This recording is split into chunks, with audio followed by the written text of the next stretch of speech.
Bismillahirrahmanirrahim. Assalamualaikum warahmatullahi wabarakatuh. Nahmaduhu wa nusalli wa nusallim ala rasulihil karim. Berjamaah zuhur yang dirahmati Allah. Kita melanjutkan daripada tafsir harian kita pada surat Al-A'raf ayat 181.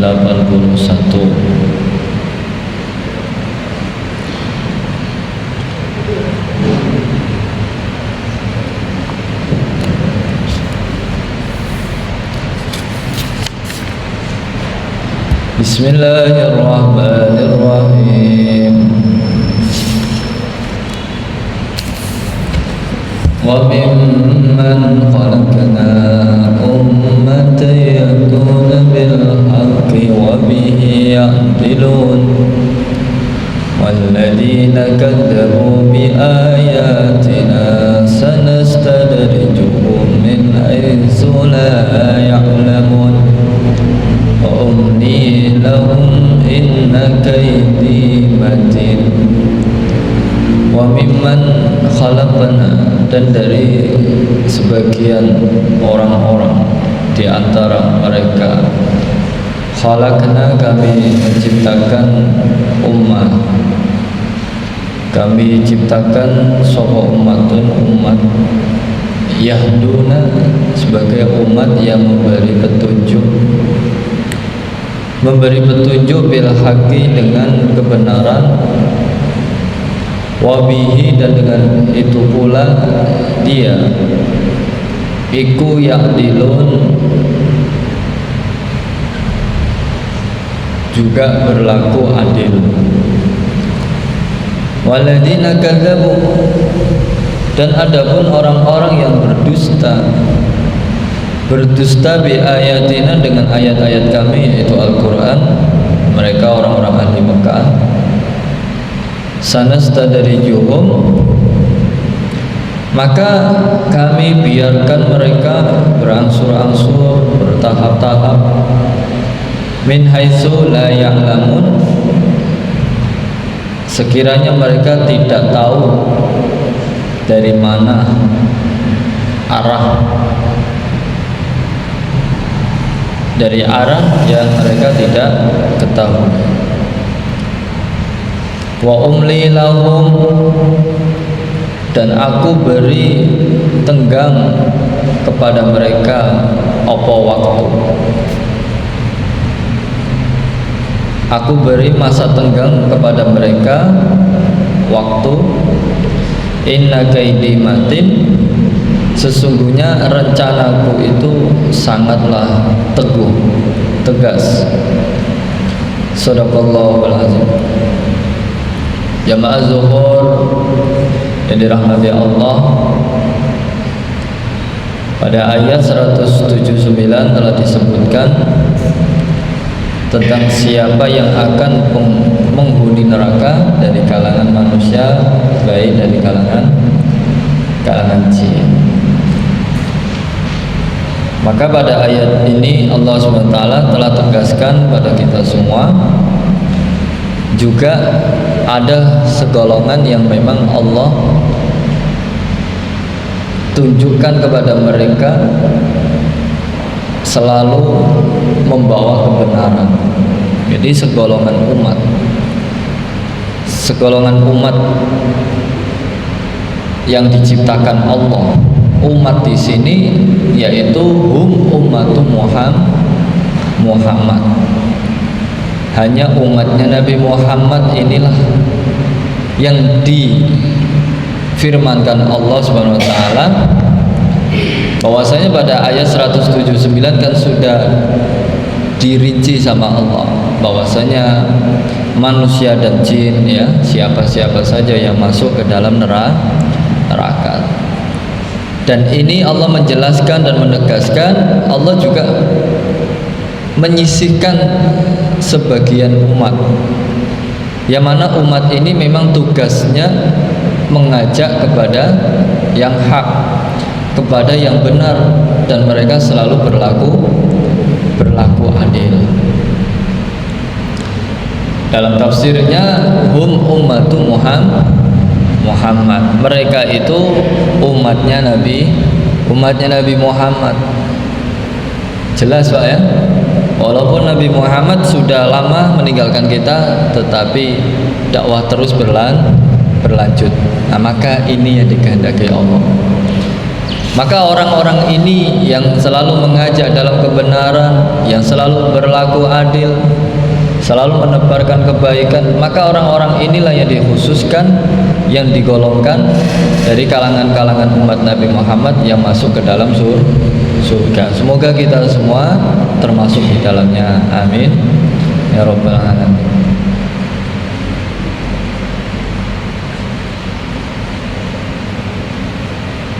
Begitu juga dalam hadis Nabi mengenai tersebut, umat tersebut, ya.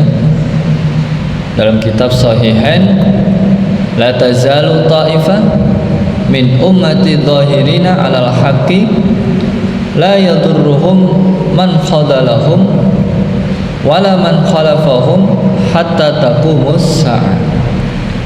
Senantiasa masih ada segolongan dari kalian, dari kalangan umatku, yang membela kebenaran, tidak membahayakan mereka, adanya orang-orang yang menghina mereka, tidak pula orang yang menentang mereka hingga hari kiamat terjadi. Sudah kita saksikan, kita sudah melihat berapa kelompok saja umat Islam di muka bumi, dan mereka tujuannya supaya menegakkan agama. Mereka dari kalangan-kalangan yang memang waktunya hanya untuk membela kebenaran, ya. Justru mereka membela kebenaran mendapatkan hinaan dari golongan orang lain. Nah, ternyata ini golongan-golongan seperti inilah yang dikehendaki Allah Subhanahu wa ta'ala, yang selalu membela kepada kebenaran, mengajak kepada yang hak, ya, menjauhi daripada yang mungkar. Dalam ayat yang lain, kuntum khairal ummatin ukhrijat linnas ta'muruna bil ma'ruf wa tanhauna 'anil munkar wa tu'minuna billah. Kalian sekalian semua kuntum khairal ummah. Jadi kita ini ingin mendapatkan predikat sebaik-baik umat itu apa, Pak? Kata Allah, khairu ummatin ukhrijat linnas. Supaya kita mendapatkan predikat pada posisi umat yang terbaik adalah kita dikeluarkan dari rahim seorang ibu dan dikeluarkan untuk manusia. Maksud untuk manusia, hadirnya kita di dunia ini ya untuk menyisakan atau menyisikan waktu kita mengajak kepada sesama manusia dalam kebaikan. Nah, itu maksudnya. Bukan kita mengajak orang lain kita sok suci lah, sok benar, enggak. Justru itu kita mengamalkan ayat Allah supaya kita disebut di sisi Allah, ini loh khairul ummah. Ini loh orang-orang yang memang sebetul-betulnya umat, sebaik-baiknya umat. Siapa mereka? Ukhrijat linnas ta'muruna bil ma'ruf, mengajak kepada kebenaran, kebaikan, kebagusan, keelokan dalam hal ibadah, dalam beramal, dalam mengamalkan agama secara keseluruhan, menghidupkan sunnah. Maka orang seperti inilah nanti dipanggil di sisi Allah, ya, di hadapan Allah. Ini umat-umatku yang dulu telah menegakkan agama, maka inilah yang sebaik-baik umat. Ta'muruna bil ma'ruf wa tanhauna 'anil munkar, dan mencegah dari perbuatan yang mungkar. Alhamdulillah di masjid kita sudah terbiasa kedatangan tamu dari luar negeri, bahkan dari lokalan. Tujuannya itu apa mereka?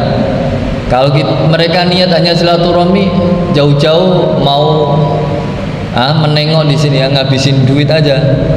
Tapi mereka niatnya memang untuk ukhrijat walaupun berbeda bahasa di antara kita. tapi mereka niatnya yang begitu tahu makna daripada ayat Allah Subhanahu wa taala, mereka tidak mau meninggalkan perkara ini. Nah, maka kita terus ikuti jejak daripada Rasulullah sallallahu alaihi wasallam. Karena yang kita khawatirkan nanti di akhirat kelak kita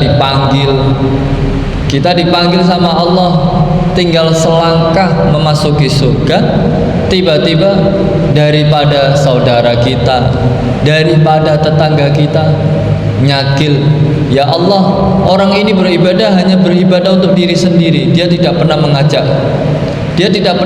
saya tetangganya, saya bersaksi dia orang yang selalu beribadah, akan tetapi dia tidak pernah mengajak saya. Maka kata Allah, kau mundur dulu, selesaikan urusannya. Itu yang kita khawatirkan. Nah, maka kita belajar ukhrijat linnas itu ya bagaimana kita ikut ambil dalam menghidupkan sunnah Nabi. Itu seminimal sunnah Nabi kita jalankan, kita sempurnakan. Kata ulama, sunnah Nabi, di balik sunnah Nabi ada kejayaan pasti, karena akan pengaruh di dunia dan juga di akhirat kita. Maka hadirin yang dimuliakan Allah, kita ini dihidupkan di dunia ini ukhrijat linnas, bukan untuk diri kita saja, tapi untuk orang lain. Ukhrijat linnas itu kuntum, Nabi tidak mengatakan antum. Kalau dalam Arabnya antum itu cuma para sahabat saja di sekeliling dia, tapi Nabi pakai jamak, kuntum, keseluruhan umat, kuntum khaira ummah. Berarti termasuk kita sampai hari kiamat, sampai datangnya Nabi Isa diturunkan ke bumi. Nah, maka orang-orang inilah adalah orang yang dhahirina alal haq, memperjelas dalam perkara kebenarannya, menegakkan dalam kebenarannya, Kemudian hatta yatiya amrullah wa hum ala dzalik, hingga datang perintah Allah hari kiamat, sedangkan mereka tetap dalam keadaan demikian, membela kebenaran. Walladzina kadzabu bi ayatina. Nah, sekarang ayat sebalik daripada ayat yang tadi dari kalangan-kalangan yang terkhususkan, yang ditugaskan untuk kebenaran. Sekarang ada kalangan yang memang kalangan ini walladzina kadzabu, dia hanya bisa mendustakan saja. Dia hanya bisa mendustakan apa kata di situ kebenaran, dia dustakan. Di situ ada hak-hak Allah, dia dustakan. Di situ ada perintah-perintah Allah, dia dustakan. Maka mereka, kata Allah, walladzina kadzabu bi ayatina sanastadrijuhum. Tengoklah, kamu selalu berdusta dengan ayat-ayatku, tunggulah sampai aku memberikan waktu yang sekiranya kamu tidak tahu kapan matinya. Mereka diberi karunia Allah dengan kekayaan. Orang-orang kafir di Mekah itu diberi kekayaan sama Allah, karunia-karunia begitu mewah, kemegahan dalam keduniaannya. Tetapi dia terus berdusta kepada nabinya, dia berdusta kepada firman-firmannya, kepada wahyunya, berdusta atas segala yang disampaikan oleh nabinya. Sanastadrijuhum, maka Allah pun akan menunggu atau berangsur-angsur, maka ini yang disebut istilah istidraj. Istidraj, kata makna itu istidraj itu Allah memanjakan dia. Dalam arti memanjakan dia, Allah mendorong dia perlahan-lahan menuju neraka yang paling dalam, sehingga mereka ini lupa dengan kesalahan mereka dan dia lebih ingat dalam kemegahan kekayaannya. Kemudian sanastadrijuhum min haitsu la ya'lamun.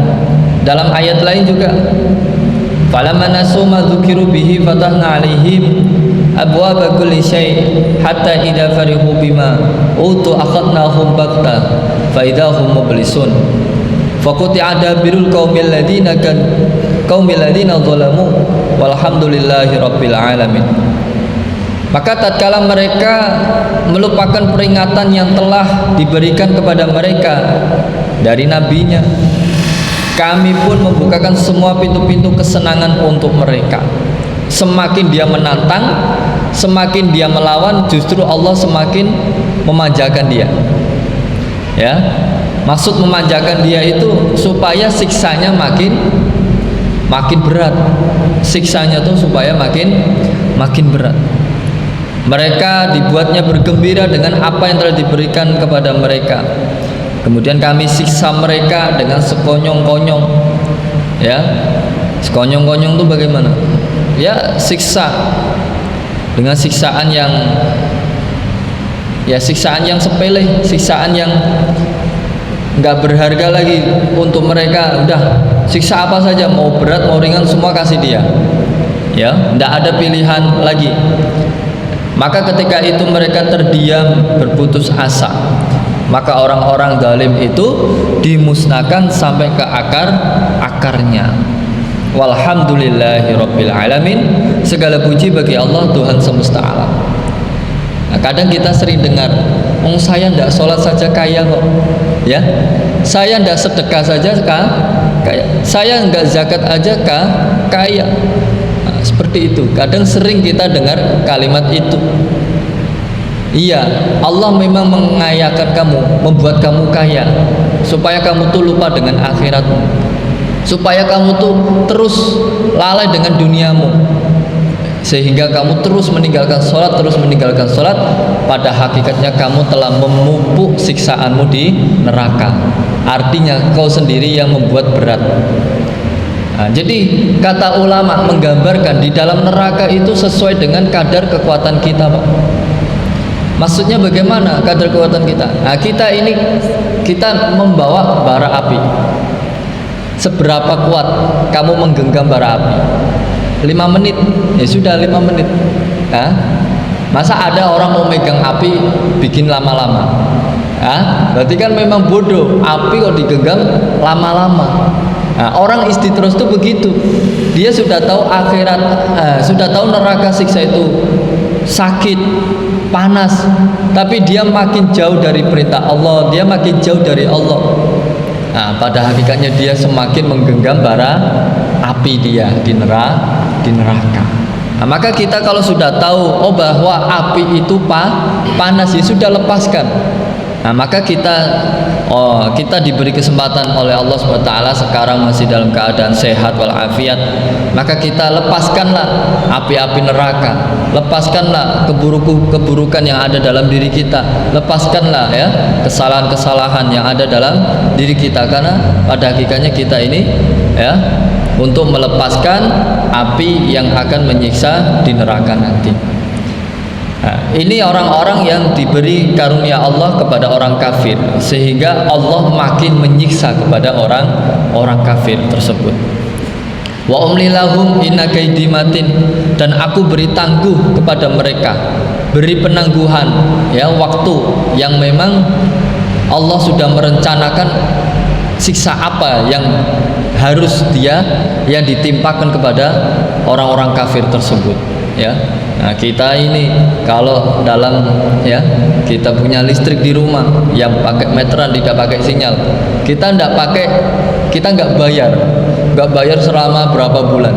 Kata PLN biarkan aja dulu, kapan waktunya kita matikan, cabut listriknya, udah sengsara kan, ibaratnya begitu. Nah, begitu juga orang kafir, silahkan biarkan saja, nanti kalau sudah waktunya saya cabut baru disiksa, kata Allah begitu. Nah, maka kita harus tahu ya, kita harus tahu kapan Allah ya akan menyiksanya nanti. Maka kita harus berhati-hati mengurangi ya kemurkaan Allah kepada kita. Nah, kita juga harus terus berhati-hati istiqomah dalam amal agama. Hadirin yang dimuliakan Allah SWT, inilah beberapa ayat yang menjelaskan tentang sikap orang-orang kafir terhadap nabinya dan utusannya. Semoga kita selalu dalam lindungan Allah SWT dan selalu istiqomah untuk mengamalkan agamanya. Amin ya rabbal alamin. Kita tutup doa kafaratul majelis. Subhanallah bihamdi, syumdika asyhadu an la ilaha illa anta, astaghfiruka wa atubu ilaik. Assalamualaikum warahmatullahi wabarakatuh.